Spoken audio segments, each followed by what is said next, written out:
Welcome to the Benzo Free Podcast, your home for an honest, straightforward, and personal discussion about anti-anxiety drugs, their effects, and how to deal with dependence and withdrawal. Whether you have taken benzodiazepines, Z drugs, or any other tranquilizers, know someone who has, or you just want help dealing with chronic anxiety and insomnia, this is your podcast. I'm your host, D.E. Foster, author of the book, Benzo Free, The World of Anti-Anxiety Drugs and the Reality of Withdrawal. I'm so glad you joined us today. Please stick around and let me bend your ear for a few minutes. You just might feel a little better on the other side.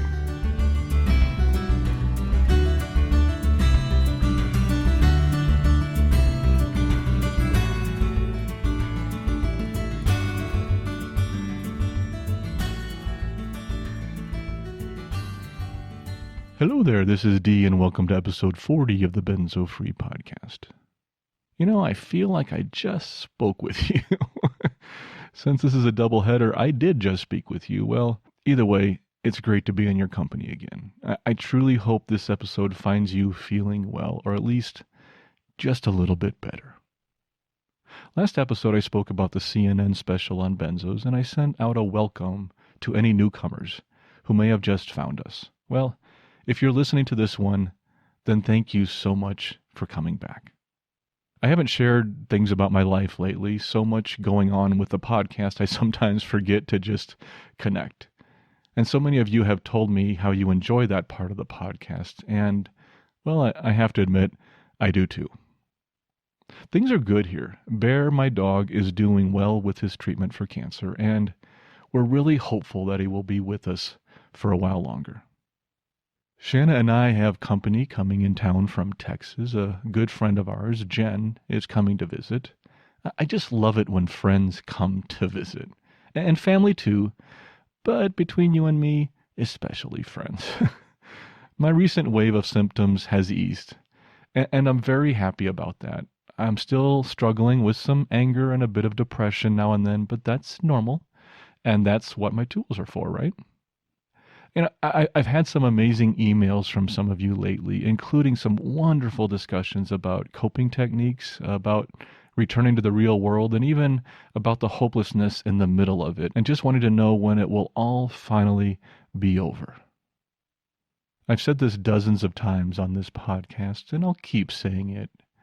Your emails keep me going. Thanks for providing the continued spark, which lights the fuel, which keeps the benzo engine running. Terrible analogy, right? If you turned off the podcast right now, I wouldn't blame you. The other thing I'm working on is this upcoming road trip, and I'd like to share some of that with you really quickly in our intro. In early November, I'm starting a 2 to 3 week road trip to the Southeast United States. This trip is part vacation and, yes, part work, meaning the podcast. I received some amazing feedback on the Kansas City trip episode I recorded, and I'm truly excited to try this again. Much like Kansas City, I will record thoughts along the way about the trip and places we visit, and most of all, about how protracted withdrawal has affected my travel. But in addition, as I've hinted in previous episodes, I want to meet some of you. I'm a face-to-face kind of guy. As much as I love our emails, I love talking with people face-to-face. And perhaps even I can record a few of you for the podcast. In fact, I think this just might be the start of an ongoing aspect of the Benzo Free Podcast. I love traveling. And I can think of nothing better than to meet with each of you and wander around this country or even this globe. Yes, perhaps we'll even take this internationally in the next year or two. I would love to sit with some of you overseas and hear your stories too. Yes, these are grandiose plans, I'll admit, but I really feel it is the right direction for us to take. So enough of the perhaps one days. Let's talk details about this trip. I leave Colorado in early November and head for Kansas City to visit my folks for a few days. If you remember, I had to cut my trip short there last time when Bear was diagnosed with cancer. Many of you also know that my father has Alzheimer's, and my mother is his caretaker. So despite my past history, I'm trying to visit more often and spend more time with them. Well, I still have them. Then I pick up my buddy JB from Kansas City and we drive to Florida and probably get in a little bit of golf along the way. Now, for any of you who listened to episode 20 of the podcast, you may realize that D is visiting Florida. And maybe there's this one place he's going to go visit. And if you're thinking that, you know me too well. If you didn't hear that episode, I should let you know that I am a die-hard Disney park junkie. I love the theme parks, Universal too, and visit them whenever I can. So yes, we will head to Orlando. During that time, Shanna will fly down and join us. Another friend will fly down to join us, and JB will fly home. Then, and here's where the story finally ties back to Benzo Free, Shanna and I will start driving home, and we're going to take the long way, on purpose. In fact, we're not going to have a big plan in place. We're just going to wing it and wander around on the way back to Denver. This may take us to any sort of places like Georgia or South Carolina, North Carolina, Virginia, Tennessee, Kentucky, I don't know, Ohio even, Illinois, Iowa, Missouri, Nebraska, Kansas, and yes, back to Colorado. We'll leave Orlando on Sunday, November 17th, and may take up to a week to make it back home. We will intentionally keep it flexible. Those are often some of the best trips in my experience. So here's the thing. If you live anywhere along that route and would like to meet up at some point during that week, let me know. Even if you already let me know before, do so again. I'm organized, but only somewhat. I can't lock anything down in advance, but as things get closer, I will keep in touch with you. And if all the stars align, we'll get a chance to say hi in person. Hopefully, I'll get a chance to meet with 3 or 4 of you along the way home. That would be awesome. And if you don't want to be recorded for the podcast and just say hi, that's fine too. No pressure whatsoever. Well, that's the plan. Well, more like lack of a plan. Sorry that I can't nail down any appointments until probably a day or two before. We just don't know which way we will head yet. And weather might also change our route. It is November, so who knows what will happen with snow and storms and everything. So if you want to meet up, let me know on email or on the feedback form. Not sure if this is going to work or not, but like so many things on this podcast, we're going to give it a go and see what happens. I hope to see you along the way. And today we will alter our format again just a bit. We will have our introduction, Benzo Story, feature, and moment of peace. But we will skip our mailbag today for a time due to the interview. I promise it will be back next week. Our feature today is conversation with filmmaker Holly Hardman. This is part 2 of our 2-part interview with Holly. She is the director and producer of the documentary film As Prescribed. If you haven't listened to part 1 yet, you might want to check that out before you listen to today's. It's in episode 39. This episode has been released on the same day as part 1 of the interview, so it's a doubleheader. That means there will be no new episode next week, but we will be back in 2 weeks with all new content. This also gives me a bit of a hiatus so I can prep some new ideas for the podcast, schedule some new interviews, and even update some sections of our website. And don't forget, I still need feedback, as always. Questions, comments, stories, suggestions, corrections, additions, or even the name of the boat from the movie Titanic. I feel like I should know this one. Anyway, this is your podcast, and the more content I can share from you, the more Benzo Free becomes a community it was designed to be. So please tell us what you think. Visit our feedback form at benzofree.org/feedback or email us at podcast@benzofree.org. Or comment directly on the podcast blog itself for others to see. And don't forget to sign up for our mailing list at benzofree.org/subscribe. And one last thing, the Benzo Free podcast is for informational purposes only and should never be considered medical advice. If you're listening to this podcast on one of our providers, please leave feedback on that carrier. This helps new listeners find us. Okay, let's move on to our Benzo story. Today's story is from Robert in San Diego, California. This is a hard story for some to hear. So I wanted to preface it again with a trigger warning. Robert speaks of addiction and suicide in this story. I realize that some people are triggered by some of these topics, understandably so. And if you choose to skip over this story, I completely understand. But for the rest of us, I believe it's a story and a subject which needs to be heard and we need to talk about. Robert writes, "Hello, Dee. I've been listening to your podcast and wanted to reach out. My story is similar in many ways. I am 13 months into protracted withdrawal, and I'm better, but haven't recovered yet. It's been horrible. The reason I'm writing is that my story differs in a couple of ways that may be helpful to share. I'm an alcoholic. When Klonopin was prescribed, I had been completely sober for 17 years. The MD that prescribed the drug was aware of my substance abuse issue, but my anxiety was so severe, we did it anyway. Many medical professionals call benzos a drink in a pill, as it affects the same receptor sites in the brain. So my body thought I was drinking 3 or 4 shots a day. The doctor's opinion in the Big Book of Alcoholics Anonymous states that any alcohol in the body of an alcoholic initiates a predictable result. It triggers the obsession of the mind, unique in an addict, as well as the allergy of the body. The result was predictable. I relapsed, which brings me to the second part of why my story is a little different. The relapse involved a suicide attempt, where I combined the alcohol with 90 milligrams of Klonopin. I survived, but the last 7 years has been a storm of psych meds, ECT, TMS, IOP therapy, etc. It may be helpful to share this story in one of your podcasts. I understand there is a reluctance in the benzo community to be labeled an addict, but some of us are.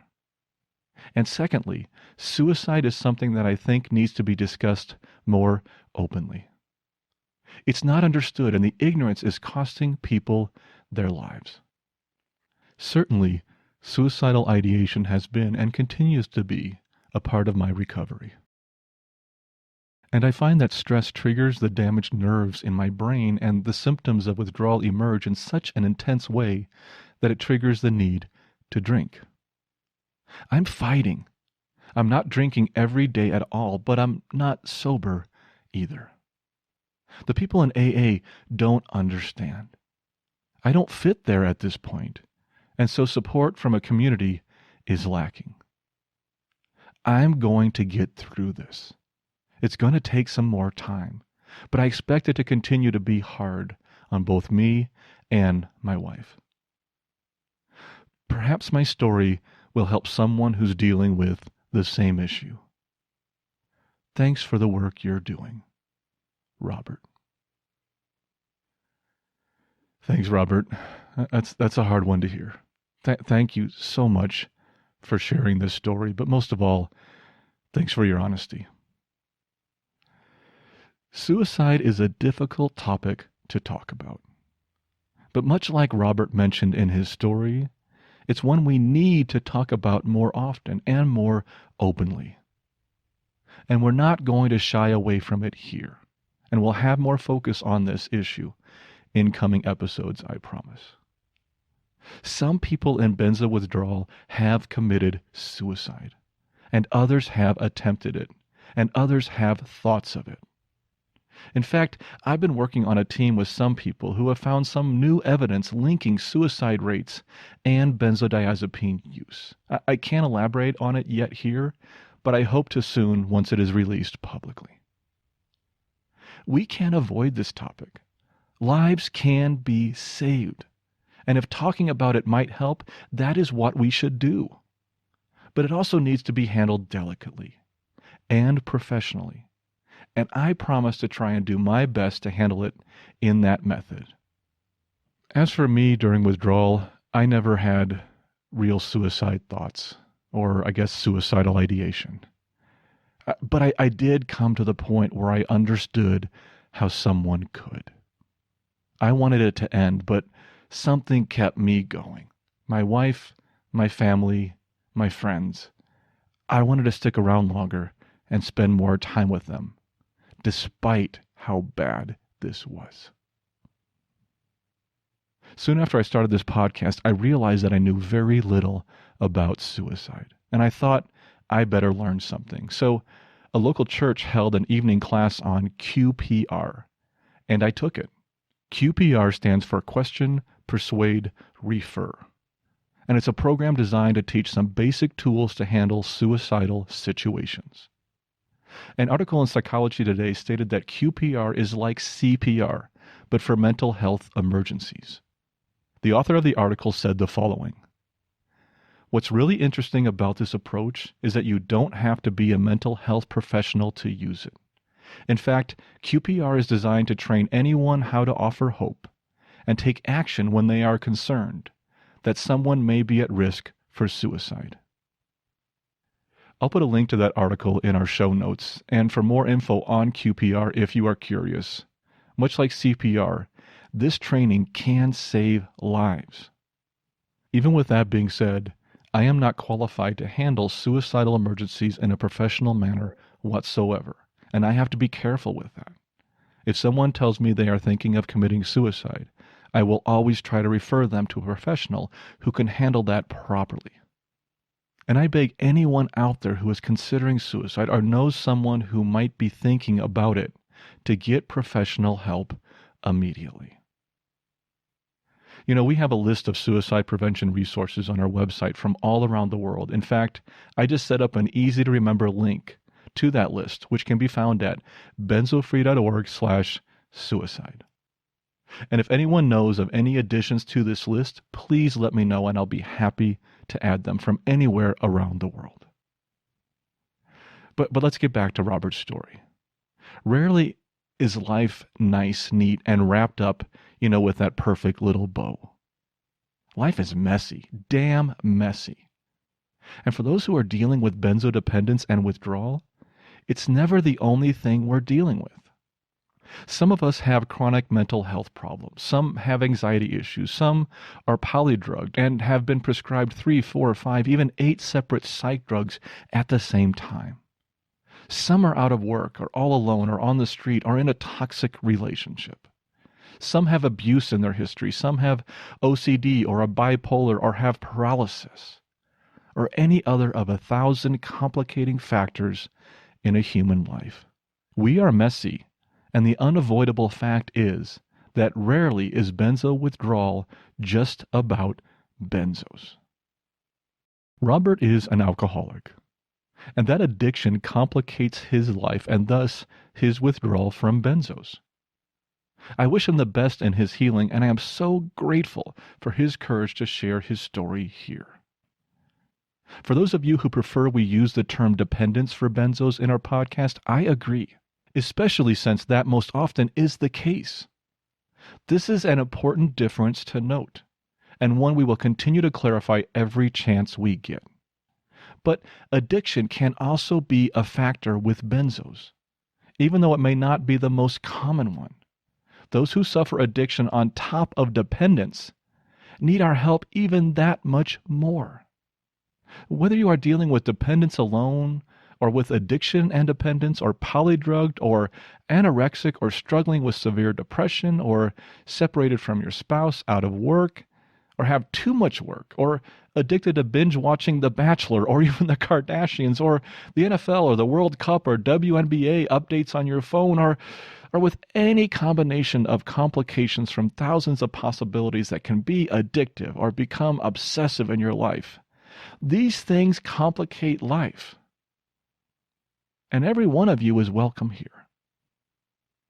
I'm so sorry for what Robert has gone through, and his struggles with suicide, addiction, and dependence. I wish you well, Robert, and I really look forward to our continuing emails.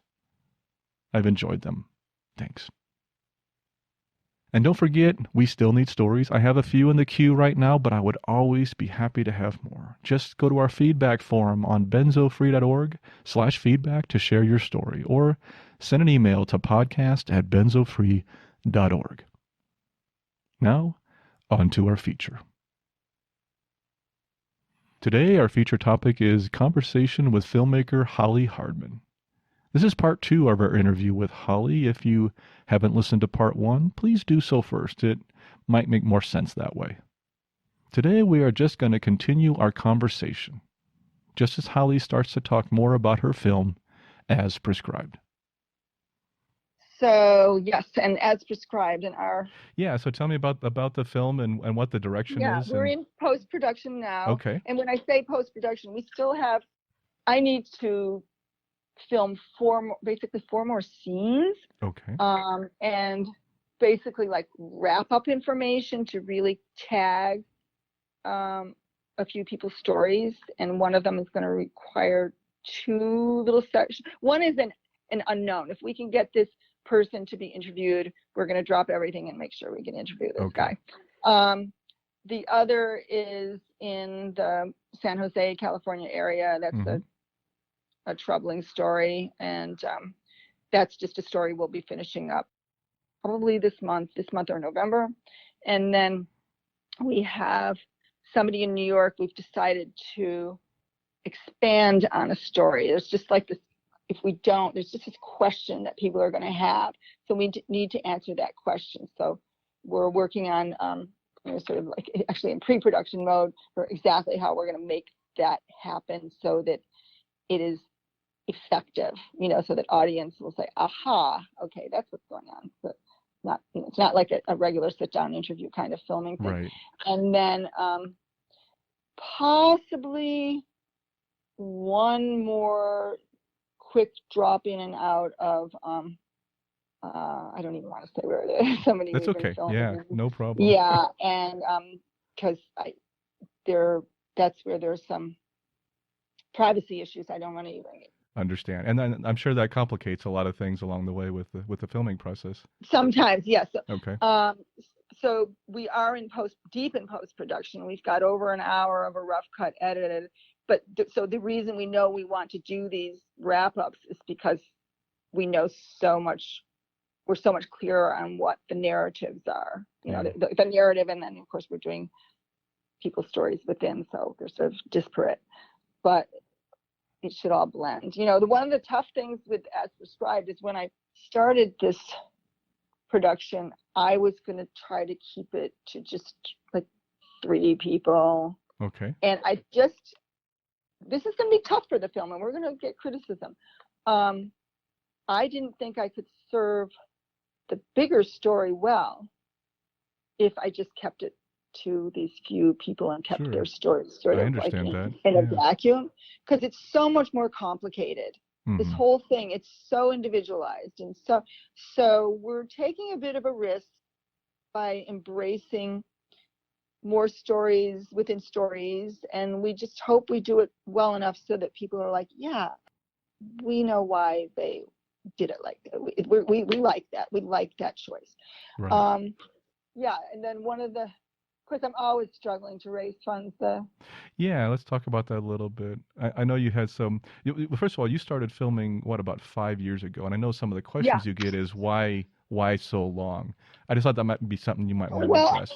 I think if, people who are asking me that question, they're not documentary filmmakers. Exactly. And they're probably not familiar with what goes on to make most documentary film like As Prescribed, because there are lots of documentaries, that are on YouTube, even on Netflix. They have sort of a lot of talking head documentaries, and I think that's what people expect from us, and that could be done quickly. So.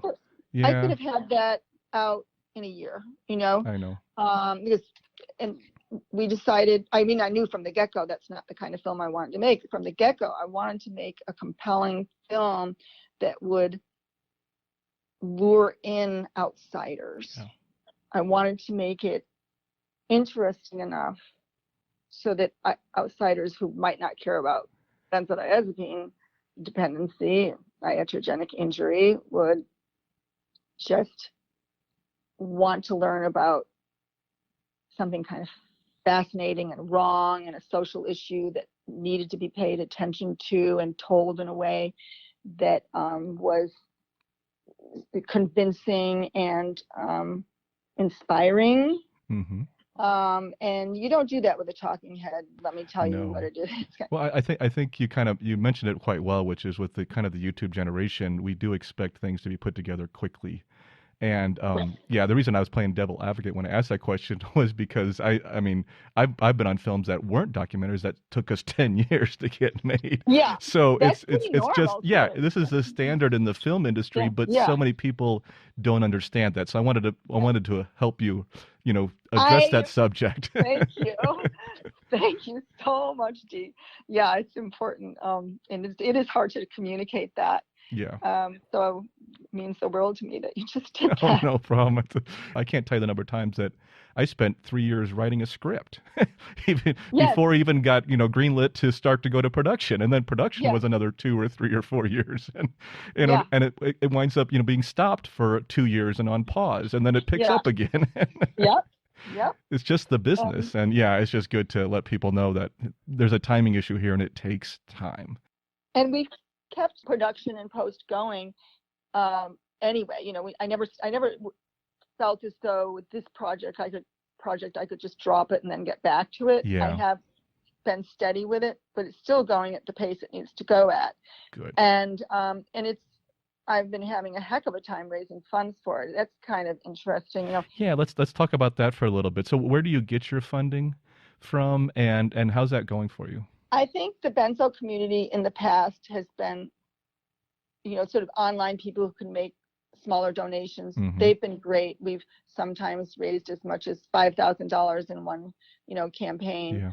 Yeah. And that just doesn't seem to be happening anymore.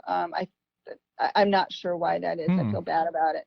I wish we could do something like that again. But some of the larger money I thought we were going to be getting just hasn't come in. There are very few people of means in this world because most have lost all or at least some. Yeah. They don't end up where they started off. And the few people that I have connected with, when it comes down to it,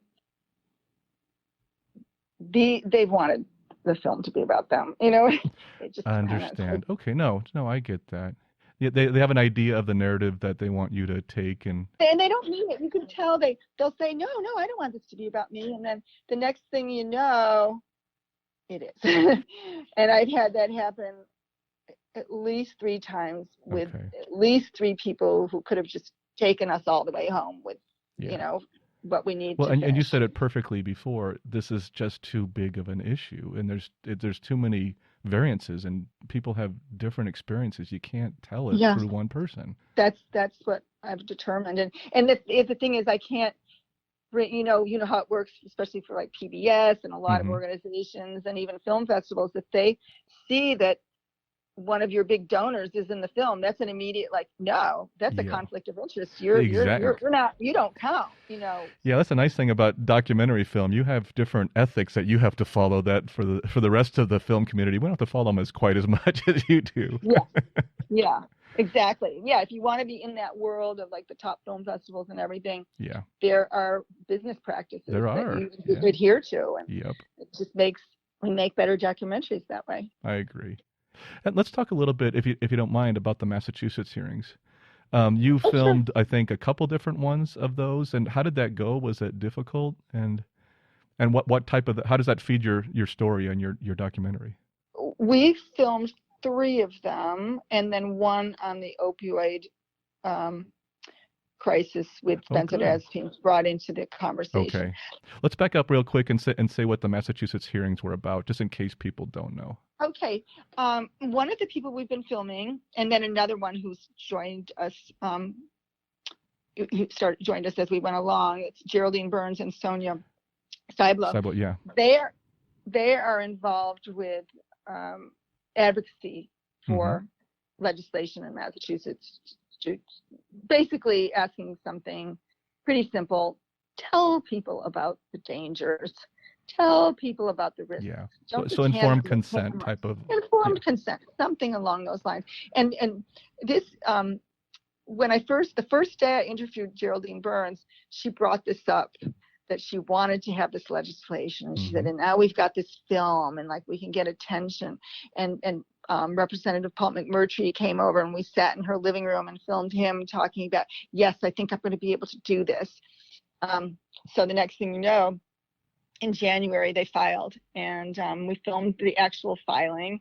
And then there was a hearing in April of that year, a snowy April day, and people still made it to the hearing. It was not easy to get there. And that was probably the most emotional and most vocal and most sort of exciting hearing.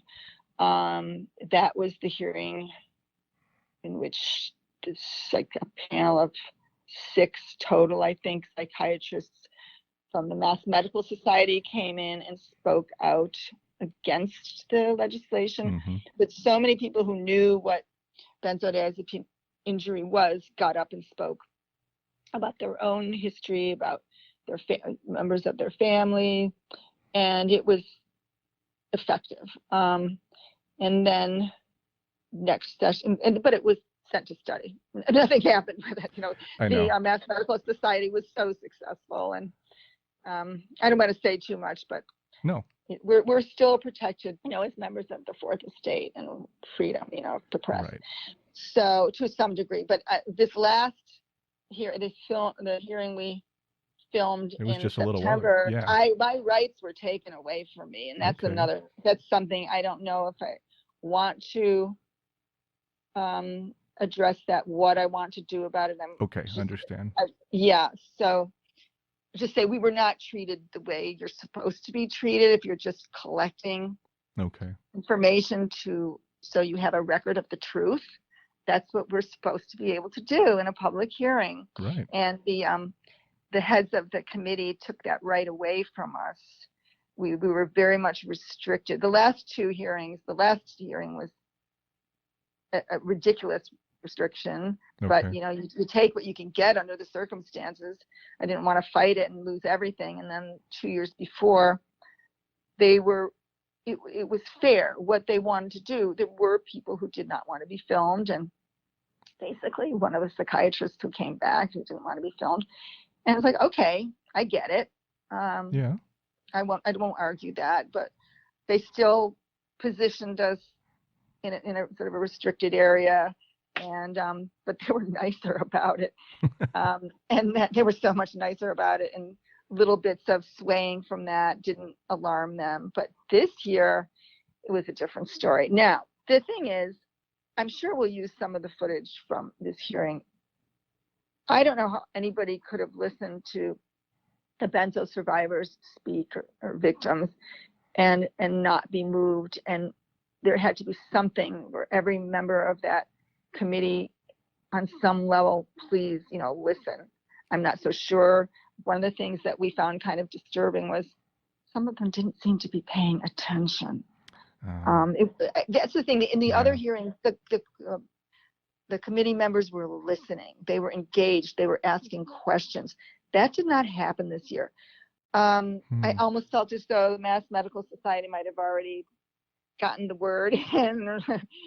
I don't know. It was just, I thought that everybody speaking in support of the bill, all of them, they were articulate, they were moving. I was impressed and I was grateful. Again, do I think it's going to make the next round? Maybe not. But I think legislation takes years and years and years. We just keep going. It's going to take a long time. It is. It does feel like the media is starting to catch on to what some of them call the next opioid scandal. And which I think we have to be careful of. I know we do. So I always have my little, argument. I have that friendly argument a lot with people about let's not. I agree, and that's kind of why I mentioned it, because I think that it's not accurate. And this is different, and it's again, it's not usually about addiction, it's about dependence, and it's about so many different factors. And injury, it's about disability. Exactly. And so we don't want to get caught underneath them without differentiating Right. how different this is and how Agreed. big this is on its own. Yes. Yeah, I'm with you. Different animal. Different Yeah. animal. But do you feel though media is catching on a little bit, that we're starting to gain some momentum, do you think? Oh, Or okay. absolutely. Absolutely. And when I, talk to people now about, like when I first was making the film and I would talk about iatrogenic dependency and injury, and people would not know what I was talking about. And they might not know iatrogenic at this point, but Yeah. they understand the concept much better now of just being hurt by a prescribed medication. That's become accepted, an accepted concept. And working off of that is promising. Yeah. I agree. I agree. Let me ask you a little bit about the interviews and the people you have spoken to. What commonalities or what have you picked up from them? And what have you learned from all the different people and organizations and physicians or whoever you've spoken to? What has this filming process taught you, or have you learned from this process? The need for change, if Okay. that's what you're asking, and just how individual this experience is, that we have to be really careful not to say, well, it's like this, and this person did a taper like this, so that's the way to do it. Yeah. That this person had this symptom and that one didn't. We're all different. This one recovered, well, that one didn't. There's a reason why, and we usually do not understand the reasons why, but just accept that we're different, accept that if we're doing, one thing I will say that I think Yeah. is a truth that I see with people who actually recover, and this may sound trite, but diet. Really?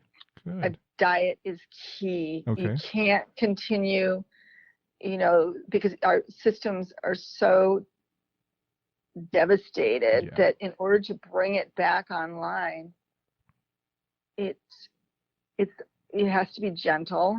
What commonalities in diet have you found that you think has been helping the people the most? I would say that it's more like resetting the gut. Healing the gut Okay. is the basic thing, and there's probably a different way for different people. But look at it like an autoimmune issue, and think of your healing like that. And it's key. What's hard is the food is expensive, and this, Yeah. of course, I'm going to say, I don't want to say it requires organic, because people can't just do organic. They don't have access. They don't have the money. But try. Okay. And with if you do paleo, grass-fed meat, that sort of thing. If you do eat meat, and grass-fed meat can be very helpful for those who digest it well. But it's so much about what the benzodiazepine has done to our gastrointestinal system, and if we don't get that under, healed, it becomes very tough to fully recover. Or when I say fully recover, maybe we mean like 90%, because that's 100% to me, and I Yeah. still mean that. Yeah. Well, and there's so many GABA receptors in our digestive system. It's amazing. Yeah. That Yeah. link, that brain, the vagus nerve and the brain gut connection. Yeah. I mean, we're still learning how tied that is to each other, and it's still startling people how closely linked that is. And I think that's a great topic. Direct connection. So we can't avoid diet. You're right, when it comes to mental health or when it comes to recovery from, a brain injury like benzodiazepine. So that's great.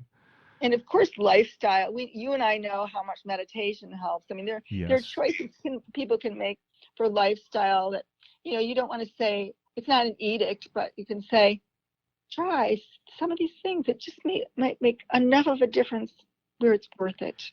Every little bit helps. So I try to keep telling people it's mindset, and if you can find a way to reduce your anxiety, just like you said, diet, I think they're both equal, but if you can find a way to reduce anxiety, that aggravates every other symptom. Yes. If you can find a way to control that and bring it down and just have a few tools that help you reduce it, it reduces your overall experience. Just think of how difficult it is to think of reducing anxiety when you're tapering. Exactly. It's impossible. You can't reduce anxiety when you're tapering. Well, no, really. you can to a degree. It's far more difficult. But if you can take it from 110 and bring it down to Yeah. a 95, it's still an improvement and it still Yes. helps. And that's what I I'm get trying what to you're say. saying. I Yeah. get what you're saying. Yeah, you're right. You're right. There's just some subtle differences, and it's worth it. That Yeah. little bit of a less horrible. Less horrible is better than most horrible. Exactly. And during this time, every little bit helps. And that's what I was trying. Yeah. I It's agree. like microcosmic. Oh yeah. Yeah. Yeah. Yeah. Yeah. Oh, So do you what's the next plans on the movie then? I know you mentioned that you still want to get about four different things still shot and oh yeah. And then we were working with an artist for animations, and it just didn't pan out. oh, I'm So sorry. I'm rethinking that, hearing from other people, reaching out to other people, hoping we can get that back on track, because that needs to happen. We need these animations, and they're also very expensive. When you say that, I think, I know, again, for people who aren't in the film industry, when you say animations, what do you mean by that when you're saying, funding for animation? There are a couple of reasons why I want them. Okay. One is because I think it's very difficult to communicate how horrible the experience is, and Okay. I'm hoping that a couple of our animations will help to illustrate that horror. And then I also we don't want to I don't want to have a talking head documentary, but we still want some facts. Sure. And we want to bring in some of that information in what will still be a visually interesting and engaging way I like it. through animations. Yep. Yeah, and it's hard because people, I think, a lot of times we often think, well, just a talking head's great, and you mentioned that a lot, and I know in the industry we talk about that all the time, Yeah, because I mean, film documentaries, any film can be boring, and it can be when you yeah, just have the same thing, static image. You have to add things. Our attention spans are not very long these days, and so right, you got right. to get people engrossed. You got to keep them involved, and so yeah, I understand the animation part, but I just thought that was a good thing for you maybe to elaborate on for the other listeners who may not understand why that's part of this. We also, it's also making a bit of art too, real craft, and we want it to have a certain lyricism. Exactly. Yeah, you're telling a story. That's what we're doing. Is we're telling a story, and you want to tell it the most engaging and most clear and most entertaining way you can.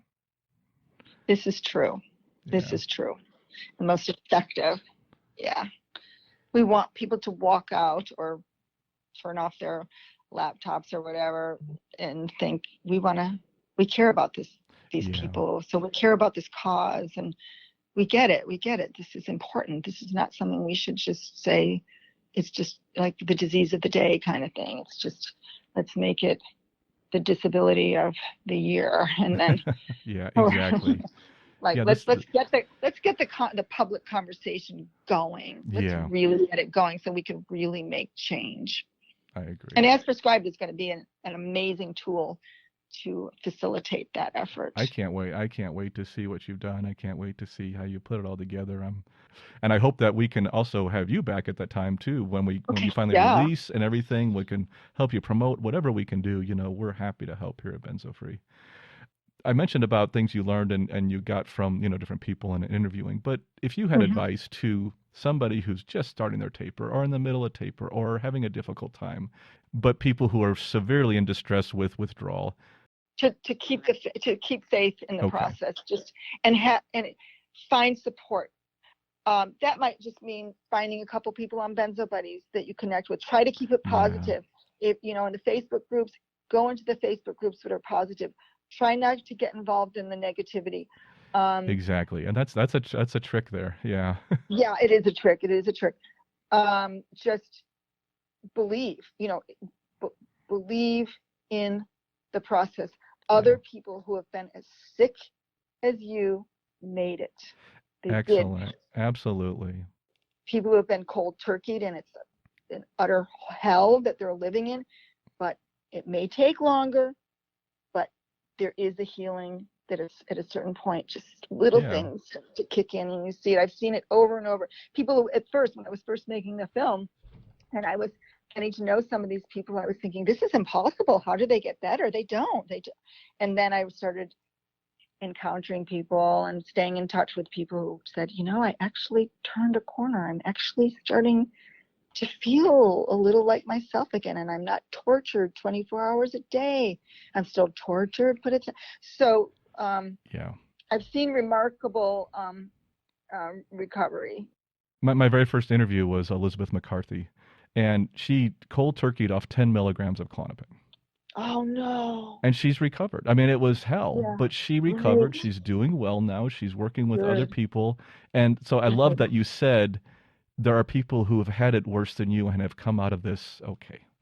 Yeah. And I just want to make sure we get that message too, because so many people have lost hope. Try to find other meaning in life, because especially, it often doesn't take a year or two. It can take years, and in that period of time, just try to see what any little thing that might get Yeah, better, just any little thing, and life is worth it, and stay engaged and allow this experience to enrich you hmm, in some way, because if you can find that on some level, that can be life sustaining too. that's perfect. And just Yeah, remember, don't give in to the benzo lies. The benzo lies will tell you, it's all, the whole suicidal ideation, lies, lies, yeah, lies. I Um, know. Benzo lies are evil. Don't listen to Yeah. them. Yeah, I often talk about our irrational brains and our rational brains, and our irrational brains, you're right, are telling Yeah. us it's hopeless and it'll never get Yeah. better. And we Yeah. have to let that rational brain kick in and say, no, no, that's not right. That's just my broken brain, trying to convince me of something. Yeah. It's like this chemical thing. When I had suicidal ideation, I could feel it was like chemical. Yeah. This was not a thought. This was just one of the strange symptoms, one of the worst symptoms. The key word I found through, I think it was a Pema Chodron book or something, was ineffable. And I love that word now, basically meaning you can't explain it. Yes. Yeah. And Yeah. benzodiazepine withdrawal is ineffable. It's Yeah. just you'll never be able to relate it to somebody else completely. Just as we may never be able to relate to somebody who's in severe distress that you are going to get better. It's And I guess at this point we have to say, and we don't need to. yeah. But if you can find a beauty in that, you know, Exactly, exactly. just the word itself is such a beautiful word. I you know. know, I Yeah. like the word elusive. There's Yeah. just things to find. It's funny, but you can end up finding satisfaction, and we need that when we're going through this. Oh, I We know. need any little drop of Yeah. good we can find and hope. I agree. I really appreciate your message today, Holly. It's been so nice talking to you. I want to, before I close here, to remind people about getting more interest in your movie and funding. Where do they go if they would like to donate to the movie? I think the simplest thing is just to go to our website. On our Okay. website, asprescribedfilm.com, there is a donate page, and on that donate page, there are two means of donating. Some people can take a tax deduction, and if that is their preference, there's a link to our page on Women Make Movies, our fiscal Okay. sponsor, so they Great. can do that, and they will have the tax deduction. Okay. Now, if people don't care, and a lot of people don't, especially for smaller Sure. contributions, just going straight to our donor box site, which is secured by Stripe, that goes directly into the Gabo Films account, Okay. and it helps to pay the editor. It Yeah. helps with some of the filming that we do. I mean, I'm There's so many self-funded. costs associated Yeah, with there's making a film. so many. It's I mean, if ridiculous. people have specific questions, they can Yeah. email me at either hollyhardman88@gmail.com or hellogabo@gmail.com. Okay. Because sometimes if people are thinking of donating, they might be interested in something specific, and I can earmark things because there are so many expenses. And it's nice. We've gotten a couple of grants. That's been Oh, helpful, good. and we have Good. had some really wonderful people of means who have given us some substantial donations. So that does happen. We just need more. I totally understand it. Yeah, like we were just saying, the cost of making a film is ridiculous, and it's so hard to estimate what it is. So it's good that people can, if you're believing that getting the word out about benzos or about awareness or just helping more people know what's going on is important. I think this is a great cause and a great place to help out Holly with her film and help this get, completed and get out there and get promoted so that more people see it. It's such an important message to tell. And I'm just so grateful that you came on our show today. Thank you so much, Holly. Thank you. Thank you. And I would love to return. I'm sure we'll be doing that here in a few months. It'd be great to have you back. We'll get a status of how things are going, and we'll keep abreast of everything happening. Perfect. Great. All right. So be well, and thank you. And thanks to all. Thanks to all who are listening, and just know that we're all in this together. Many thanks to Holly for taking the time to speak with us today, and most of all, for dedicating so much effort to this film and helping raise awareness of this issue. I truly look forward to having her back as the film gets closer to release. Take care, Holly, and we appreciate all that you do. And now, before we move on to our moment of peace, let's stop for 30 seconds for our disclaimer. This podcast is for informational purposes only and should not be considered medical advice in any way. The host of this podcast is not a medical professional, nor is he engaged in rendering medical, health, or psychological advice, nor any other kind of personal or professional services. The views and opinions expressed by our listeners and interview guests on this podcast, whether read from textual submissions or presented in their own voice, do not necessarily reflect those of the Benzo Free podcast or of its host. Withdrawal tapering or any other change in dosage of benzodiazepines, non-benzodiazepines, or any other prescription drug should only be done under the direct supervision of a licensed physician. Our full disclaimer can be viewed on our website at benzofree.org/disclaimer. And that brings us to our closing, our moment of peace. It's just 1 minute, and it's an opportunity to quiet your mind a bit before you return to the chaos of the real world. The way this works is that I will give a brief introduction, perhaps a suggestion of something to focus on. Then I will play a soft bell, which will indicate the start of the 1 minute. This will be followed by another soft bell, which will indicate the end of the 1 minute. And that will be the end of the episode. Feel free to continue to meditate if you choose. If not, continue on with your day.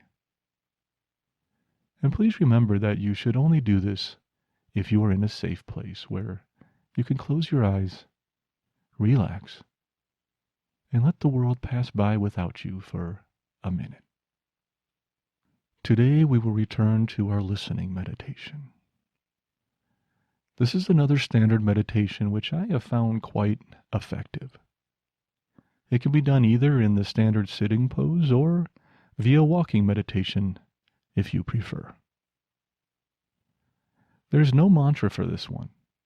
All you have to do is listen to the sounds around you, and do so without judgment.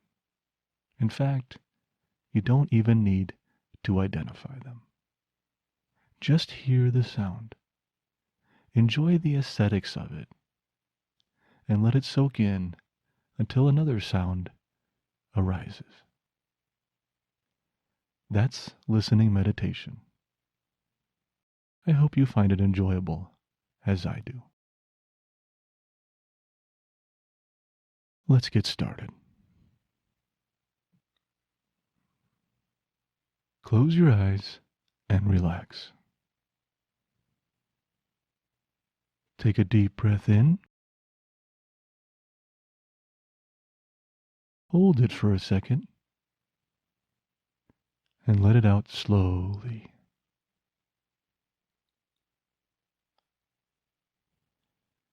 Let's do that again. Take a deep breath in.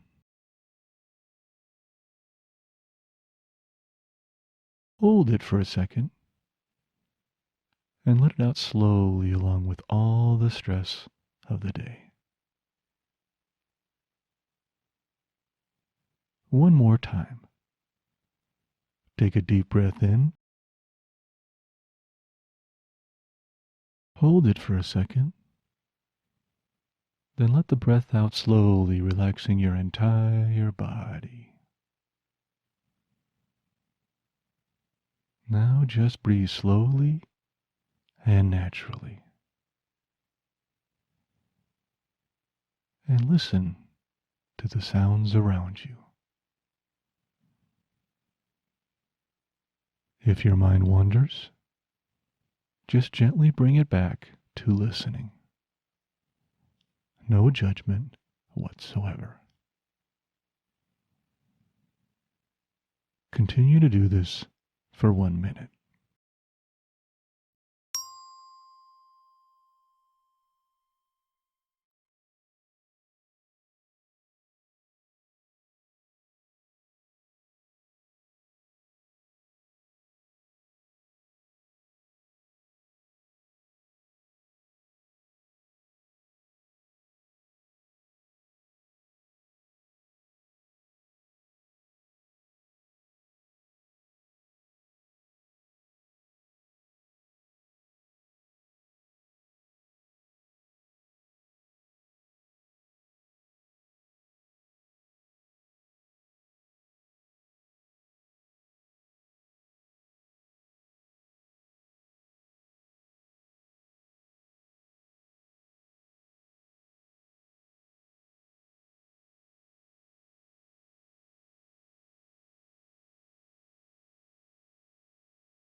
Our next episode is episode 41, and it will be released in 2 weeks. Thank you again for joining me today, and please let me know how we did. Keep calm, taper slowly, and take care of yourself. I'll see you next time.